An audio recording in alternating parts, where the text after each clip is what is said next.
Saya larang dengan keras menerima pihak-pihak yang berkepentingan secara gelap-gelap, diam-diam. Terima kasih kepada media yang selama beberapa hari ini kemudian secara objektif menyiarkan apa yang menjadi concern kita di Badan Gizi, apa yang kita lakukan di hari pertama, kedua, ketiga, dan seterusnya. Selain kita ada press conference tempat ini, dan hari ini kita kumpul lagi di tempat ini untuk kemudian bagaimana Badan Gizi Nasional itu kami ingin layanan. Kami ini kan sekali lagi kami kan memberikan jasa, layanan jasa penyediaan makan gizi. Kalau layanan jasa itu maka aftercare-nya atau care terhadap customer-nya katakanlah gitu harus bagus. Kepada penerima manfaat, kepada stakeholder yang terlibat, apakah itu guru, murid, kemudian juga orang tua siswa, ibu-ibu hamil dan menyusui yang membutuhkan, itu harus kemudian mendapatkan informasi yang sesuai. Bapak dan Ibu semua yang saya hormati, jadi hari ini saya meluncurkan untuk saya sebagai Kepala Badan Gizi Nasional didampingi dua wakil saya, meresmikan peresmian Pusat Pelayanan Terpadu dan juga Media Center Badan Gizi Nasional. Dapat kemana dulu?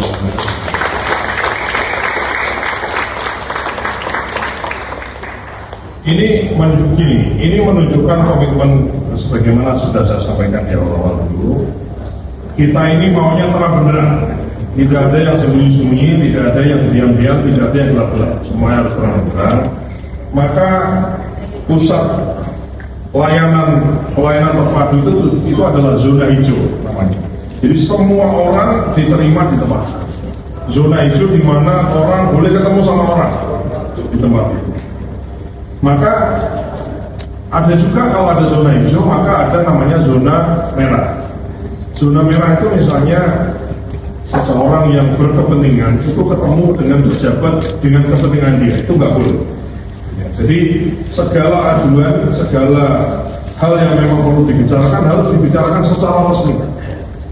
Termasuk saya pribadi membatasi orang-orang yang barangkali dia punya dapur, dia mitra, dia supplier, dia entah apalah begitu, saya membatasi untuk tidak saya terima di ruangan saya. Sekali lagi, belum tentu kalau saya terima itu kemudian saya bicara hal-hal yang tidak etis, tapi kalau saya terima itu membuat orang menduga-duga, jadilah yang namanya fitnah.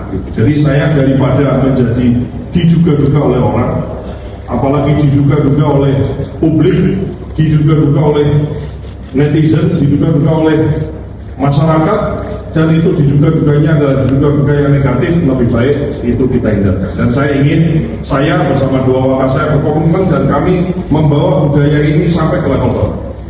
Di level eselon 1, eselon 2 dan seterusnya, saya larang dengan keras menerima pihak-pihak yang berkepentingan secara gelap-gelap, diam-diam. Semuanya harus direspon dengan cara yang proper, yang baik. Saya ingin Badan Gizi ini memiliki semacam SLA atau standar layanan yang betul-betul handal. Ya. Jadi pusat pelayanan terpadu itu adalah tempat curhatnya orang, tempat mengadu orang. Di situ ada call center-nya. Di call center ada nanti di-update kemudian keluhannya sampai di mana. Jadi mohon maaf, barangkali kalau sekarang ini misalnya kok kemarin-kemarin orang ada yang ngadu lama gitu ya. Nah, kami lagi benahi semua, kasih kami beberapa hari ini, insya Allah semua aduan ada nomor aduannya itu di follow up sampai di mana, sudah ditanggapi di mana dan lain-lain. Insya Allah kita siapkan itu semua sehingga betul-betul orang itu tidak ada yang tidak merasa puas. Jadi semua orang itu kemudian boleh bercerita, berkeluh kesah atau barangkali bertanya, harus ketemu apa yang dia inginkan. Termasuk pusat pelayanan terpadu ini, baik sistem ada WhatsApp, ada website, ada call center dan lain-lain. Itu kemudian yang tidak terselesaikan itu kemudian maju ke meja pimpinan. Jadi kami bisa mengetahui hal-hal mana saja yang tidak bisa diselesaikan di level-level tertentu. Jadi saya monitor tiap hari, kemudian keluhan-keluhan itu. Ada memang, ya, misalnya ada orang mengenal saya, kemudian bertanya, Pak, kok ini top up-nya belum? Kami belum bisa masak misalnya. Tetap, itu juga bagian dari kita follow up. Ada masalahnya dan terus, tapi tidak kemudian saya berikan salurannya dengan saluran yang benar. Jadi maksud saya, kepada siapapun yang mengenal kami boleh gitu, WA kami boleh, tapi kalau bisa tuh jangan WA langsung lah gitu, menghindari fitnah-fitnah ini ya. Lebih baik tetap pakai jalur yang baik. Kalau Anda semua sahabat saya sayang sama saya, please harus mengadu, harus komplain, harus bertanya ke saluran yang kita sediakan. Kami siap untuk memperbaiki komunikasi, pelayanan, kemudian update dari mulai follow up-nya itu kira-kira sejauh mana kita lagi perbaiki sama. Jadi saya mohon dukungan semuanya. Insya Allah ini sesuatu hal yang tidak sulit, bukan rocket science, ini hal-hal yang lumrah. Bapak dan Ibu semua yang saya hormati, di momen kesempatan ini juga media center penting ya. Saya kira rekan-rekan media bisa ngecas handphone, ya kan? Ngecas handphone aja ya. Kalau ada kopi-kopi lah adalah gitu ya, bisa santai. Indomie nggak boleh disebut merek, mie instan ya, nggak boleh sebut merek. Mie instan tadi ada yang usul, salah satu wartawan Mas kalau bisa ada mie instan gitu. Mohon maaf ini kan namanya badan gizi ya, jadi harus yang bergizi. Jadi kita namanya BGN itu berawal dari huruf B. Jadi kami ingin BGN itu baik, bagus, benar, bersih, dan bergizi. Kita tegas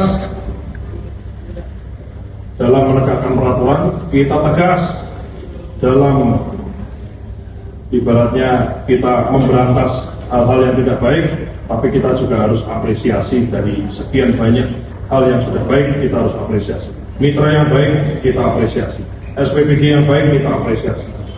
Ya, kemudian dapur-dapur yang baik, kita apresiasi. Sekolah-sekolah yang kemudian menerima MBG itu dalam keadaan yang baik, anak-anak sekolahnya baik, kita apresiasi. Jadi yang berjalan baik, yang mayoritas berjalan baik ini kita apresiasi. Tapi jangan sampai yang sedikit yang melanggar itu kemudian mencoreng banyak yang kayak gini. Nila setitik merusak susu sebelanga, ya, merusak susu sebelanga. Jadi jangan sampai nila setitik merusak susu sebelanga. Bapak dan Ibu semua yang saya hormati, kami terus berkolaborasi dengan pihak lain. Di momen kesempatan yang baik ini izinkan saya juga mengupdate beberapa hal. Kami tadi sudah melakukan rapat koordinasi tingkat Menko dipimpin oleh Pak Menko Pangan. Ini saya kasih beberapa gambaran ya. Slide sebanyak 40% penduduk Indonesia ya. Di kuintil 1 dan 2 saya tampilkan ya. Sebanyak 40% Anda bisa lihat ya, di kuintil 1 sama kuintil 2 itu ada yang di bawah garis. Baik itu yang kiri maupun yang kanan. Yang kiri itu adalah kalori, yang kanan adalah protein. Jadi sebanyak kurang lebih 40% penduduk Indonesia yang berada di kuintil 1 dan kuintil 2 itu mengalami kekurangan kalori dan protein. Mohon maaf kasarannya, kurang makan. Ini menyedihkan, tapi ini realita yang juga harus kita hadapi, bahwa 40% itu kira-kira 116 juta. 116 juta orang kita itu kemudian kurang makan atau kasarannya lapar. Jadi yang dimakan lebih sedikit daripada aktivitas dia. Ini satu realita ya. Sehingga ini saya dapat datanya dari Kementerian Kesehatan.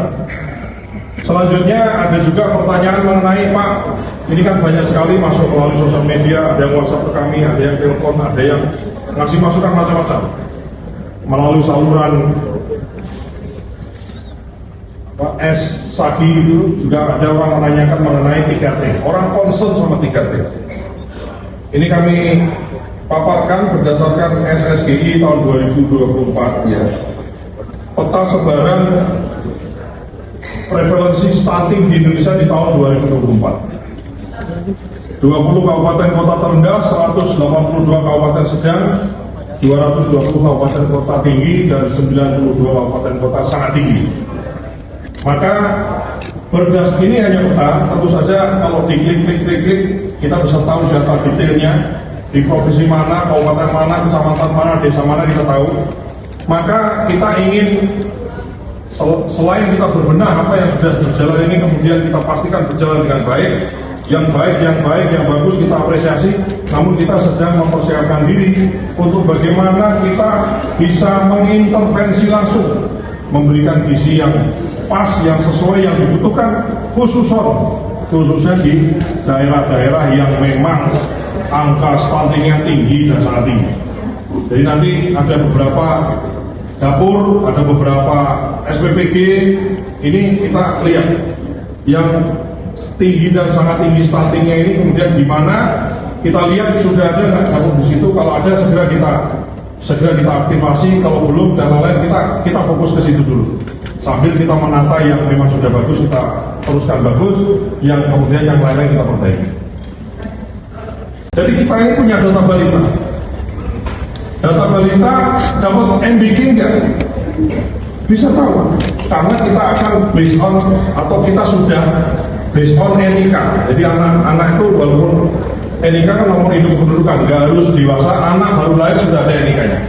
Jadi balita, anak sekolah itu nanti ada NIK-nya. Ini contohnya. Kemudian dapat MBG enggak? Stunting enggak dia? Datanya dari Kemenkes, kemudian kita cross data antar lembaga sehingga kita bisa tahu anak sekolah SD, SMP, SMA, balita, ibu hamil ini ada di mana, kondisi kesehatannya seperti apa, dapat MBG apa tidak. Setelah dapat MBG lebih baik apa tidak? Ngeceknya bagaimana, Pak Badan? Cara mengeceknya adalah melalui cek kesehatan gratis. Jadi ada cek kesehatan gratis, maka untuk anak-anak balita, ibu hamil ini sama anak-anak sekolah bukan hanya sekali, kami mengusulkan ada pengecekan kesehatan gratis ini dilakukan lebih dari sekali sehingga outcome ya, program itu selalu mengandung 3, Bapak Ibu semua awam media, 1 output, 2 outcome, 3 impact. Kalau outputnya makanan, bagus nggak outputnya? Kalau outputnya bagus, jumlahnya sesuai, gizinya bagus, kemudian lengkap kandungan gizinya, itu output. Dengan output yang bagus, tidak basi, tidak ini semua higienis, bersih dan seterusnya. Dengan output yang bagus, maka kita harapkan akan menghasilkan outcome yang bagus. Outcome-nya bagaimana? Anak-anak yang tadinya stunting tidak stunting, yang tadinya sakit jadi sehat, yang tadinya kurus underweight bisa jadi normal dan seterusnya. Itu adalah outcome. Lantas impact-nya apa? Impact-nya adalah impact jangka panjang. Anak-anak yang tambah pinter, kemudian skor ini, skor itu di bidang akademiknya lebih baik, daya saing kita lebih baik, itu adalah impact. Jadi Bapak dan Ibu semua yang saya hormati, BGNI ini namanya Badan Gizi Nasional, bukan Badan Makan Nasional. Jadi ngasih makan itu adalah sarana ngasih gizi. Intinya ada pada gizi. Jadi saya minta masukan ya, dilihat, silakan. Ini sudah ada kota pengaduannya. Kalau dirasa ada yang nggak benar, dirasa menunya nggak sesuai dan lain-lain, kita siap perbaiki semua. Jadi insya Allah komitmen kami dari awal, BGN adalah badan gizi yang terang benderang, Indonesia terang benderang, tidak gelap-gelapan. Ya, yang praktek-praktek yang terdahulu udah kita buka lembaran baru, kita semangat baru, dan kami mohon dukungan kepada Bapak Ibu semua, khususnya sekali lagi adalah awam media yang senantiasa memberitakan dan menjelaskan dan memberikan informasi yang proporsional aktual kepada masyarakat. Itu kira-kira ada yang mau tanya?